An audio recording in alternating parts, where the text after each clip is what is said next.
بسم اللہ الرحمن الرحیم۔ ویورز السلام علیکم، آپ ہمارا یوٹیوب چینل دیکھ رہے ہیں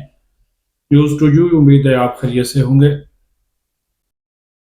اسپیکر قومی اسمبلی سردار ایاز صادق کو 27ویں آئینی ترمیم کی منظوری کے حوالے سے ایک بڑا وہ ٹاسک دیا گیا ہے، وزیر اعظم کی طرف سے دیا گیا ہے، کیونکہ اسپیکر ایاز صادق کی دعا سلام وہ سب کے ساتھ ہے۔ تو اس وجہ سے انہیں یہ کہا گیا کہ وہ اپنا اثر و رسوخ استعمال کرتے ہوئے اس ترمیم کی منظوری میں اتفاق رائے کے لیے اپنا کردار ادا کریں۔ دوسرا افغان طالبان رجیم اور پاکستان کے درمیان مذاکرات کا تیسرا دور کل وہ استنبول میں دوبارہ ہوگا۔ جہاں تک بات ہے 27ویں آئینی ترمیم کی، اس کے اوپر مشاورت اور وسیع تر مشاورت کا جو سلسلہ ہے وہ جاری ہے۔ اسپیکر ایاز صادق کو وزیر اعظم کی جانب سے یہ کہا گیا کہ چونکہ وہ کسٹوڈین آف دی ہاؤس ہیں، وہ تمام پارلیمانی جماعتوں اور ان کے چیف وہپس کو بلائیں، ایک میز پر اکٹھا کریں اور کوشش کریں کہ یہ ترمیم اتفاق رائے سے ہو، یعنی کہ اس کی کوئی مخالفت نہ کریں، جس پر جناب اسپیکر قومی اسمبلی کی سربراہی میں آج پارلیمانی رہنماؤں کا ایک اہم اجلاس ہونے جا رہا ہے شام 4 بجے پارلیمنٹ ہاؤس میں، ان کے لاؤنج میں ہوگا، اسپیکر لاؤنج میں یا اسپیکر چیمبر میں۔ اور اس میں اہم بات یہ ہے کہ جو تحریک انصاف ہے یا تحریک انصاف سے تعلق رکھنے والے آزاد اراکین ہیں، ان کے جو پارلیمانی لیڈر اور چیف وہپ ہیں، ان کو بھی اس میں شرکت کی دعوت دی گئی ہے۔ ساتھ ہی ساتھ JUI بھی ایک اپوزیشن کی جماعت ہے، ان کے چیف وہپ اور پارلیمانی لیڈر کو بھی دعوت دی گئی ہے۔ اسپیکر قومی اسمبلی ان کو 27ویں ترمیم کے بنیادی جو خط و خال ہیں ان سے آگاہ بھی کریں گے، اور اس کے ساتھ ساتھ ان سے اس ترمیم کی منظوری کے لیے تعاون بھی مانگیں گے۔ اور جب یہ تعاون مانگا جائے گا تو پھر جناب اس کے بعد اگلا مرحلہ یہ ہے کہ اتفاق رائے ہو گیا تو ٹھیک ہے، کوئی مخالفت نہ ہوئی تو ٹھیک ہے، لیکن وہ نظر نہیں آ رہا، کیونکہ جو تحریک تحفظ آئین پاکستان ہے انہوں نے اس ترمیم کی مخالفت کا اعلان کر دیا ہے۔ اگر وہ پارلیمنٹ میں اس کی مخالفت کرتے ہیں تو پھر حکومت وہ اپنی جو عددی برتری ہے اس کی بنیاد پر اس کو منظور کرائے گی۔ قومی اسمبلی میں اس وقت حکمران اتحاد کے پاس تقریباً 236 یا 237 اراکین ہیں، جبکہ اس ترمیم کی منظوری کے لیے 224 اراکین چاہیے، تو وہ پورے ہو جائیں گے۔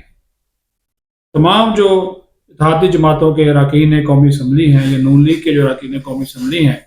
ان سب سے کہا گیا ہے، بلکہ ان کو ہدایات جاری کی گئی ہیں کہ وہ اپنے اسلام آباد میں موجودگی یقینی بنائیں،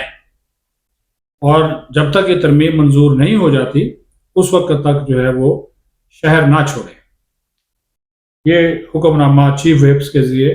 پہنچا دیا گیا۔ حاضری لگے گی، خود بھی وزیر اعظم آئیں گے، لیکن نظریں پھر بھی اس تمام تر صورتحال کے تناظر میں بلاول بھٹو زرداری کی زیر صدارت ہونے والے کل کے پیپلز پارٹی کے مرکزی مجلس عاملہ کے اجلاس کی طرف ہے۔ یہ مرکزی مجلس عاملہ کا جو اجلاس ہے اس میں 27ویں ترمیم کا مسودہ پیش ہونے جا رہا ہے، اور اس مسودے میں چونکہ 18ویں ترمیم پیپلز پارٹی کے دور حکومت میں ہوئی، NFC ایوارڈ بھی آخری انہی کے دور حکومت میں ہوا، اب NFC ایوارڈ میں یہ ترمیم پیش کی جا رہی ہے کہ صوبوں کا اور وفاق کا حصہ 50-50% کر دیا جائے۔ دوسری تجویز ہے کہ صوبے وہ 45% لے لے اور وفاق وہ 55% لے لے۔ اس کے وہ پیپلز پارٹی رضامند ہوتی ہے یا نہیں ہوتی، کیونکہ پیپلز پارٹی صوبائی خود مختاری کی بہت بڑی حامی ہے۔ اگر وہ رضامند ہو گئے تو ٹھیک ہے، اگر رضامند نہیں ہوتے تو پھر ہو سکتا ہے کہ اس ترمیم کو ڈراپ کر دیا جائے۔ دوسری ترمیم جو ہے وہ صحت اور تعلیم کی جو وزارتیں ہیں وہ واپس انہوں نے کہا کہ وفاق کو دے دی جائے صوبوں سے لے کر، تو وہ واپس لی جاتی ہیں یا نہیں لی جاتی، اس کے اوپر بھی ایک جو وفاق کا موقف ہے، اداروں کا موقف وہ بڑا واضح ہے۔ تو ہو سکتا ہے کہ اس کے اوپر پیپلز پارٹی امادگی جو ہے وہ ظاہر کرے، اگر اس کے بدلے میں آئینی عدالت جو ہے پیپلز پارٹی کا مطالبہ تھا جو صرف آئینی مقدمات سنے گی وہ قائم کی جا رہی ہے، اور اگر وہ وہاں پہلے بھی بتا چکے ہیں اگر اس کی وہ سپورٹ کرتے ہیں تو اس کے بدلے میں ان کو جو ہے وہ آزاد کشمیر کی حکومت مل جائے گی۔ اور شنید یہ ہے کہ جو 14 یا 15 نومبر تک یہ ترمیم پارلیمان کے دونوں ایوان یعنی کہ سینٹ اور قومی اسمبلی سے منظور کر لی جائے گی۔ حیرت انگیز بات یہ ہے کہ ابھی تک مولانا فضل الرحمان جو JUIF کے سربراہ ہیں انہوں نے اس 27ویں آئینی ترمیم کے اوپر کوئی بات نہیں کی، نہ ابھی تک انہوں نے اس کی مخالفت کا اعلان کیا، نہ اس کی حمایت کا اعلان کیا۔ ان سے بلاول بھٹو زرداری مل چکے ہیں، بات چیت کر چکے ہیں، لیکن انہوں نے اس کے اوپر بھی خاموشی اختیار کی رکھی ہے۔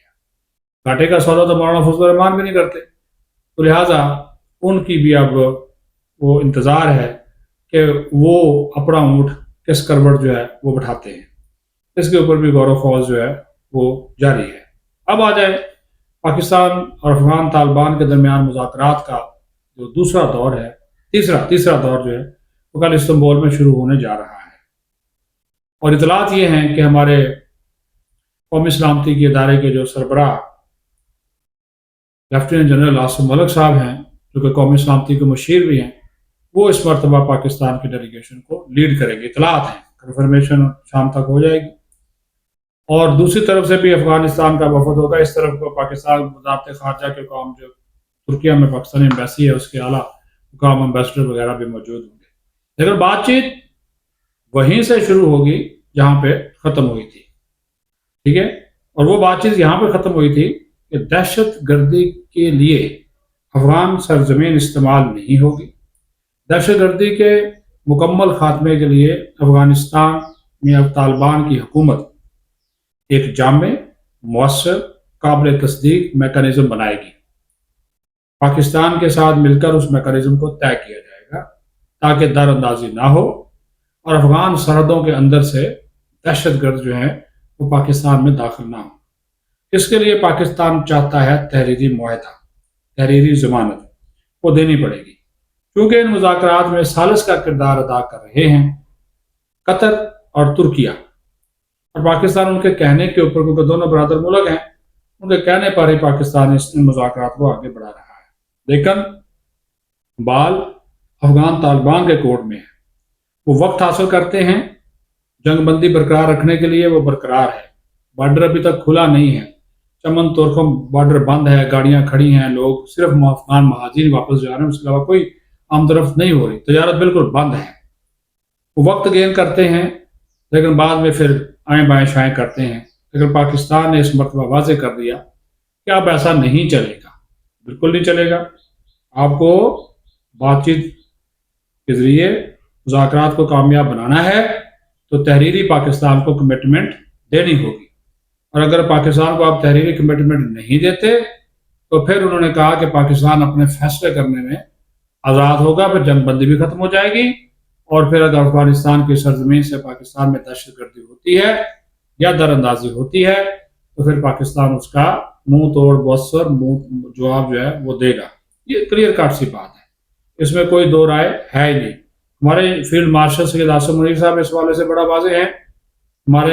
ہماری حکومت بڑی واضح ہے، ہمارا فارن آفس بڑا واضح ہے، ہمارے وزیر اعظم بڑا واضح ہے۔ کوئی پالیسی میں کوئی جول نہیں ہے۔ جو کہا جاتا تھا، جو افغان طالبان کے ترجمان نے الزام لگایا کہ پاکستان میں فوجی پالیسیاں کچھ اور ہیں، سویڈن حکومت کچھ اور چاہتی ہے، ایسا بالکل نہیں ہے۔ افغان طالبان سے مذاکرات کے معاملے کے اوپر پالیسی میٹرز کے حوالے سے ایک ذرا برابر بھی اختلاف رائے نہیں ہے، نہ سویڈن حکومت اور عسکری قیادت ایک نقطے کے اوپر جو ہے وہ متحد ہے۔ افغانستان کی اپنی جو صفوں میں ہے وہ تقسیم تفریق اور نفرت موجود ہے، لیکن پاکستان کی سول عسکری قیادت جو ہے وہ مکمل طور پر متحد اور متفق ہے۔ پاکستان زندہ باد ہے۔